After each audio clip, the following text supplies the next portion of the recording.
Price God. நம் வேதத்திலேருந்து சில இன்ஃபர்மேஷனை இந்த நாளில் பார்த்துட்ருக்கோம். அதன் அடிப்படையில் இன்னைக்கு யாத்ராகம புஸ்தகங்களை குறித்து சில இன்ஃபர்மேஷனை பார்க்குறோம்.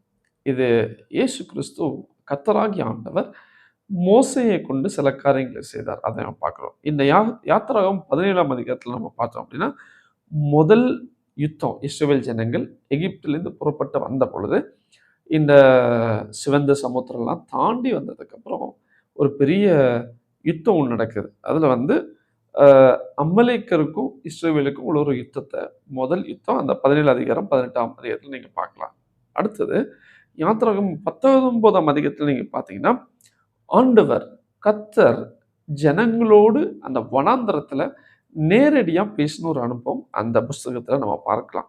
யாத்திராகம் 20ஆம் அதிகாரத்தில் நீங்கள் போனீங்கன்னா, காட் கேவ் 10 கமாண்ட்மெண்ட்ஸ், 10 கட்டளைகளை கொடுக்கிற அந்த அனுபவங்களை இந்த 20ஆம் அதிகாரத்தில் பார்க்குறோம். யாத்ராகம் 21லேருந்து 23ஆம் அதிகாரத்தில் பார்த்தீங்கன்னா, பிரமாணங்கள், லாஸ், என்ன பண்ணணும், ஒரு மனிதன் இதை செய்தால் என்ன செய்யப்படணும் அப்படின்ற தெளிவான பிரமாணங்கள் இந்த 3 அதிகாரங்கள் அங்கே எழுதப்பட்டிருக்கு.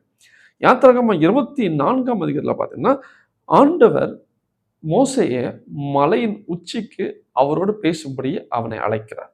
யாத்ராகம் 25லேருந்து 30ஆம் அதிகாரத்தில் நீங்கள் பார்த்தீங்கன்னா, த பிளான் ஆஃப் டேபர்னாக்கிள், அதாவது ஆசரிப்பு கூடாரத்தை பற்றி உள்ள ஒரு வரைமுறையை மோசையோடு அறிவிக்கும்படி அந்த இடத்துல செயல்படுகிற அனுபவத்தை பார்க்கலாம். தொடர்ந்து நம்ம வரக்கூடிய நாட்களில் மற்ற இன்ஃபர்மேஷன் பார்க்குறோம்.